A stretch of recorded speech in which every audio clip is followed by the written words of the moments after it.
Welcome back for the next part of our semester review. We're going to talk about congruent triangles. We're going to give a theorem or postulate that would show each set of triangles to be congruent. So for our first pair of triangles here, I've got one pair of congruent angles, I've got a pair of congruent sides, and then I've got these vertical angles that must be congruent.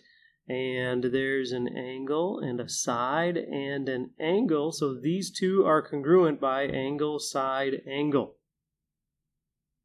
My next set of triangles, I've got a right angle here, which means this must be a right angle also. So then I've got one pair of congruent sides and another pair of congruent sides, the side that they share.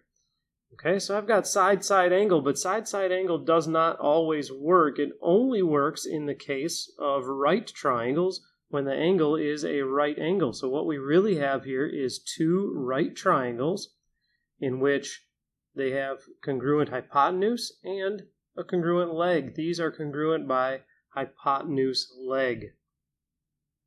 My next set of triangles, I've got one pair of congruent angles, one pair of congruent sides, and they share a side, so that's congruent to itself, and that gives me side, angle, side. These two are congruent by side, angle, side.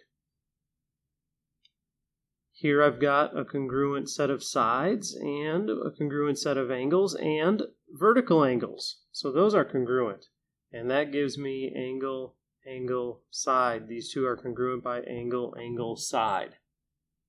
And last, I've got a pair of congruent sides here, a pair of congruent sides here, and then they share a side, so that's congruent to itself, and that gives me side, side, side. So these two triangles are congruent by side, side, side. Now we're going to prove that these two triangles are congruent. Triangle ABD is congruent to triangle CDB. My first step is what's given information. Segment AB is congruent to segment CD, and I'm going to mark that. AB is congruent to CD, and angle ABD is congruent to angle CDB. CDB. ABD is right here. CDB is right here. And that is all given information, so I know that because it's given. They do share a side right here, so for my second step, I would say segment DB is congruent to segment BD, and that is the reflexive property. And that gives me side, angle, side. So for my third step, I can say triangle ABD is congruent to triangle CDB by side, angle, side. And for our last item on this part of the review, we're going to do this isosceles triangle. We're going to find the values of x and y in this isosceles triangle. In an isosceles triangle, the base angles are congruent, so I know that 5x or 5 times x plus 2 must be congruent to or must be equal to 70. So I'm going to distribute 5x plus 10 equals 70 and subtract 10. 5x equals 60 and divide by 5.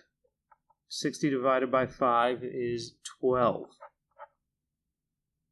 Then to find y, I know that this is 70, I know this is also 70, and I know that the three angles of a triangle add up to 180. So 70 plus y equals 180.